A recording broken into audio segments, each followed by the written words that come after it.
ทักทายสบายดีพี่น้องสบายดีตอน6 โมงเด้อผู้โอ้เสาแอร์พอจักเราไปเห็ดปีสังทักทายสบายดีคอยบริมาเฮือนนางจอยโดดเลยได้พี่น้องเอ้ยเนาะบริการมาทางนี้โดดเลยได้ว่าความจริงตะกี้หากายทางนี้แหละออกไปนาพี่น้องไปดำนาผู้อยู่หน้าตะคอยแต่ว่าปัจจุบันนี่เที่ยวทางป่าซักแล้วก็ทางโรงงานไม่อัดพี่น้องครั้งแรกเด้อนี่เด้อ FC อยากเห็น FC อยากเห็นเจ้าพี่น้องอันนี้พี่น้องแล้วเลยเด้อทีเนี้ย FC ว่าอยากเห็นกอกน้ำนางจอยแล้วแล้วซุมเจ้าแล้วเลยเด้อป้าตอนหมักบวบงามๆเนาะโดยถิ่นน้อยกับมานำเลยพี่น้องไปกินจุ่มตะกี้เป็นเฮือนสูงบ่เสาเอนี่แหละเนาะเฮือนสูงต่ำบ่อันนี้พี่น้องเฮือนเสาจอยผู้ใดอยากเห็นเสาจอยนะผู้ดีกายมาผู้ดีเห็นนางจอยยืนอยู่นะแคมทางพี่น้องก็เลยเอิ้นใส่นางจอยก็เลยผู้ดีเลยลงมาเฮือนนางจอยเลยพี่น้องเด้เลยอะไรนี่น้ำสู้เบิ่งจอยโอ้ยดีใจนำนางจอยได้ผู้ใดนำไส้แล้วพี่น้องมาดีใจนำหลายๆผู้ใดมาซอยนางจอยก็ให้โซ่ให้เฮงเด้อคักบ่จอยจักเม็ดนี่เสาเอจักเม็ด30ป้า34 เมตรพี่น้องใส่คักอลีเนาะ34อาบมันนี่ล่ะเอ้ยได้ใส่เลยเด้นี่พี่น้องคนสูบให้เบิ่งขอบใจหลายๆเด้อข่อยก็เห็นแวบๆอยู่นะช่องสาวผู้มาซอยนะนางจอยนะพี่น้องอันนี้ครั้งแรกเด้อทุกคนลงมาถ่ายเด้อพี่น้องเด้อขออนุญาตเด้อจอยว่าถ่ายได้ก็เลยถ่ายเด้อพี่น้องเด้อได้แล้วใส่คักแล้วพี่น้องจอยสูบให้เบิ่งเลยเมื่อกี้นี่ผู้ดีแวนะเอิ้นใส่เสาหล่าก็เลยให้เสาหล่าเพิ่น40 บาทพี่น้องซื้อกาแฟนมแต่ว่าบริษัท FC เบิ่งเด้อพอจอดรถแป๊บเดียวแล้วก็ยืนให้เราเดี๋ยวจะให้นางจอยไปซื้อสปอนเซอร์จาก40 บาทเงินถึกเลขพอดีมาเบิ่งไพ่น้ำเอ๋ยลอยบาง11 โมงถึกเลขไทยมันออกล่าง62เด้โอ้ยแต่ว่าบริซื้อแต่62เลยถือแนวอื่นอีกยาวมันก็เลย เรือบอลายพี่น้องนี่ดินจอยกับกวงนะจอยเนาะเศร้าบ่นี่ฮะเศร้าบ่ล่ะน่ะนี่เห็นหัวกับพอดีอยู่นะปลูกพักเสาเอปลูกพักนี่นะนี่ปลูกอันนั้นมักตอกมักแตงใส่อยู่นี่นะนี่บางเจ้าจูทานนี่ชิบน้อยนี่ป้ายรถคอยได้พี่น้อง22นี่อ้าวว้าวไปวันที่8อ้าวเดือน8วันที่22วันเกิดทิพย์น้อยนั่นวันเกิดนางจ้อยวันที่25บ่เนยแม่ขึ้นไปหาเอื้อยเด้อเอื้อยว่าสิซื้อเค้กให้เป่าเด้อบ่ได้ลืมดอกขึ้นไปหาเอื้อยแต่ว่าเอื้อยว่างวันที่25เอื้อยก็สิลงมาเด้อก็บริ6ตะกี้6กว่าเนาะล่ะตะกี้มีหัวมีหาวได้พี่น้องขอบใจเด้อ FC ทุกคนขอบใจเด้อพี่น้องนี่นะผู้ใดมาเฮ็ดน้ำให้น้องจ้อยช่องได้เกาะผู้ใดเกาะเฮ็ดให้เจ้าหั่นล่ะเสากึ่มเห็นอยู่เสากึ่มแล้วนะหั่นขายเสริม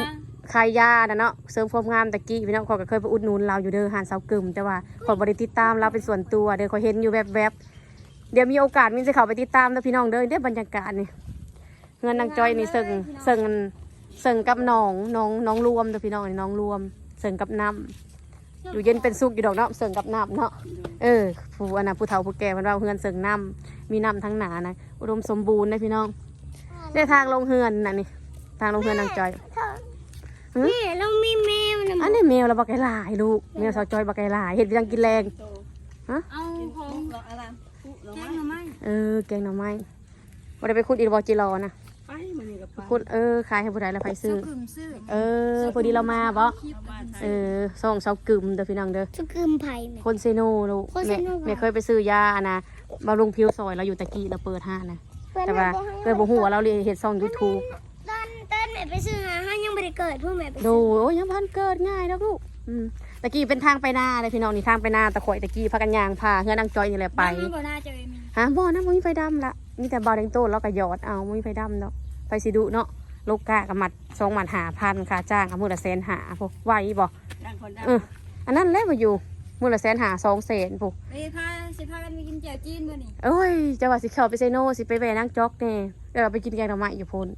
ผลิตน้ำมันอยู่พุ่นเลยอยู่เฮือนกันเนาะเหงาพี่น้องเอ้ยอยู่เฮือนกันเหงาได้พอดีผลิตซ้ำซาถาทิพน้อยเลยองเฮียนก็เลยแวะทิพน้อยมาเลยนี่FC อยากเห็นพี่น้องได้เฮือนนางจอยนี่นี่ดินี่ค่ะเฮือนพี่น้องเดียวกันนี่แหละลูกสวนลุงแพงกับแป้นๆนั่นแหละเนาะเฮือนไผ่นี่เฮือนไผ่นี่เฮือนเถายังเกาะ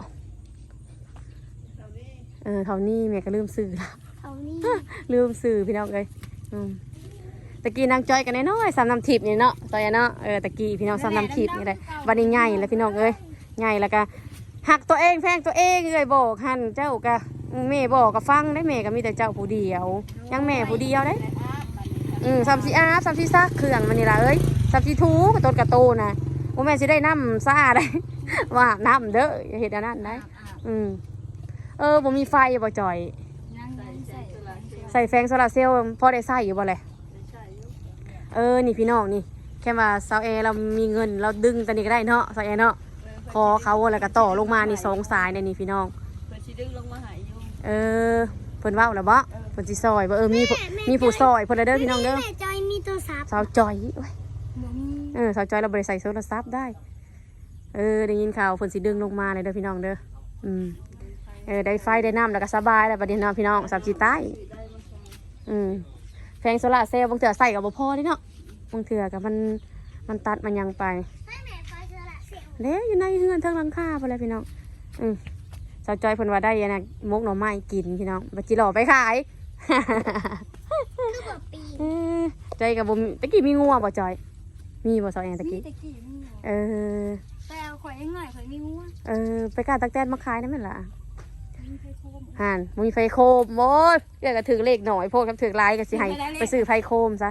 ถือ10,000 ละ10,000แต่ว่าซื้อหลายอย่างเนี่ยบัดนี้บนล่างเด้ไปแล้วแม่คนเฒ่าข่อยได้นะมาคนไทยสาวแอได้ลูกซื้อหลายอย่างได้สาระมันเหลือกับบ่หลายหลบติดหนี้แม่อีกได้ซะเนาะซื้อแต่ละมือดีเลยยังงานได้10,000แล้วก็ได้หลบแม่พี่น้องบรรยากาศดีเลยเรายังหูจักกันตึงเนาะบ่ให้ลมเขาแมวมีจักโตจอย3 โตจอยมันเลี้ยงแมวได้พี่น้องข่อยยังบ่มีแมวเลี้ยงได้ข่อยมีแต่หมาได้หมานะพี่น้องมาเห่าคนมาลูกนี่รักมีแต่รักเสาไฟพี่น้องยังบ่มีไฟเด้อเอาบัดไฟตัวเก่าได้ใส่บ่มีบ่ตะกี้ก็บ่มีบ่คือบ่มีไฟตะกี้พี่น้องว่าต้นบักบวบนี่จงมันเป็นหมากเด้อนี่นะพี่น้องนี่ต้นบักบวบนี่นะเมื่อลายบ่ทางน้ำนี่ประมาณเมื่อเท่าไหร่13,500พี่น้องโอ้ยดีใจน้ำนางจอยพี่น้องก็ดีแล้วนะสำนินอยู่หน้ากับบ่มีได้กันนะย้อนผักบวบงามใหญ่ๆพวกโยมเอาล่ะใส่ได้อยู่บ่วิดอันเนี้ยใส่ได้ขากนะพี่น้องสาวแอเราได้หวานพี่สังนะบอกขี้มินบอกเห็นปลูกใส่กระถางขักแน่เนาะคือเราหวานได้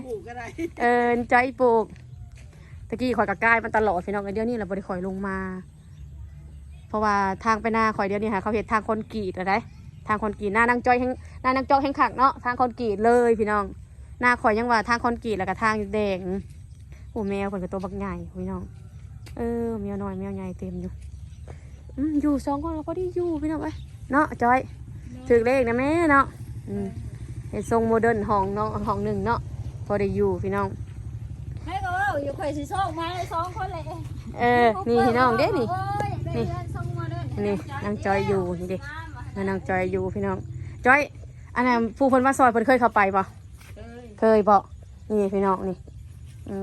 เข้าไปเท่านึงนี่ได้นางจอยมันยังมีเงินของคนครัวคอยอยู่เขาบ่ได้มีเงินครัวได้คอยเนาะห่านคอยอยู่บ่ได้มีเงินครัวได้พี่น้อง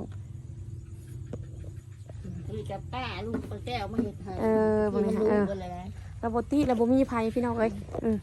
นางจอยกับบ่มีไผข่อยกับบ่มีไผคือกันข่อยกับข่อยสู้ซื่อๆข่อยกับสู้ซื่อๆพี่น้องจอยกับสู้แล้วเนาะจังได้ซ้ำนี่จอยสู้ได้จะก็สู้ได้อย่าถอยได้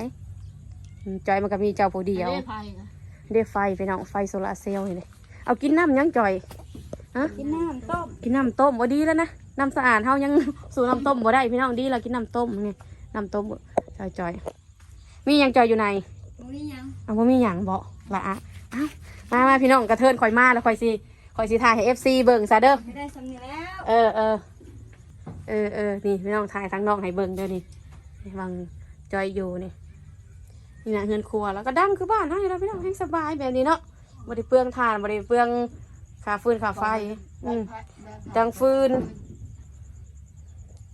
บรรยากาศตอนจะเป็นสิตกดินพี่น้องเดี๋ยวถ่ายข่าวๆแล้วมินก็จะออกไปเซโนเดี๋ยวฝากกดไลค์กดแชร์กดคอมเมนต์ช่องมินดี้เนี่ยเด้อผู้ใดเป็น FC นางจอยก็กดไลค์กดแชร์ให้เราเด้อพี่น้องเด้อเงินเรายังเป็นกูเงินก่อยหกได้พี่น้องเงินก่อยหกได้บ้านถ้าบ่มีไผจ้างโลกาว่ะจอยเขาบ่ไปโลกาฮะนี่แมวเราก็งามๆพี่น้องแมวนางจอยปูทมขี่มันหูจักควมกว่าคนพักขี้เล็กเนาะซอแอแก กงใส่หอยคืออยากอยู่ได้ว่าแล้วก็อยากเขาแล้วนี่รู้สึกอยากเขาแล้วพี่น้องลินเปื้อนเลยเด้อลินเปื้อนเลยเด้อจีอยากเห็นเด้พี่น้องก็เรียบร้อยเลยเด้น้ำบนทางให้เรียบร้อยเลยเด้ยังฟืนยังไฟได้ปะนี่นี่จอยเอาเพิ่นสิมาซอยอยู่ดีแล้วมีคนซอยพี่น้องบ่ได้ซอยจอยกระโศกมาลำรวยเด้อข่อยก็ดีใจนำพี่น้องเลยครั้งแรกเดี๋ยวข่อยมาเฮือนางจอยเด้อนี่มาถ่ายให้ FC เบิ่งเอ้า ครั้งแรก FC อยากเห็นเจ้าน่ะเป็นจังได๋ว่านางจอยน่ะแล้วบ่ แล้วบอกว่าทางนอกทางน้ำจักแล้วข่อยว่าข่อยก็ยังบ่เคยลงไปจักเทื่อว่ะพอดีเห็นเจ้าอีแคมทางก็เลยลงมาก ายมาลง กายเท่ากายไปเซ็นน่ะนำมันน่ะพอบ้านนะเรียบร้อยเด้อพี่น้องเด้อนี่แล้วคือเห็นนี่แหละ จังได้พาสปอร์ต แล้วนางจอยกับผู้ใดเห็น มี กัน จังได้พาสปอร์ตเฮาสิแล้ว โอ้ยข่อยก็ยังบ่มีเงินข่อยมีเงินก่อนเจ้าก็ข่อยจะเอาเงินเอาคำมาแต่ไสข่อยบ่ได้เฮ็ดหยังเนาะเบิ่งในเฮ็ดช่อง YouTube ก็เพื่อ FC สิกดไลค์กดแชร์ให้ก็บ่แม่นง่ายนี่พี่น้องนี่เดี๋ยวสิถ่ายคงไปเบิ่ง3 คน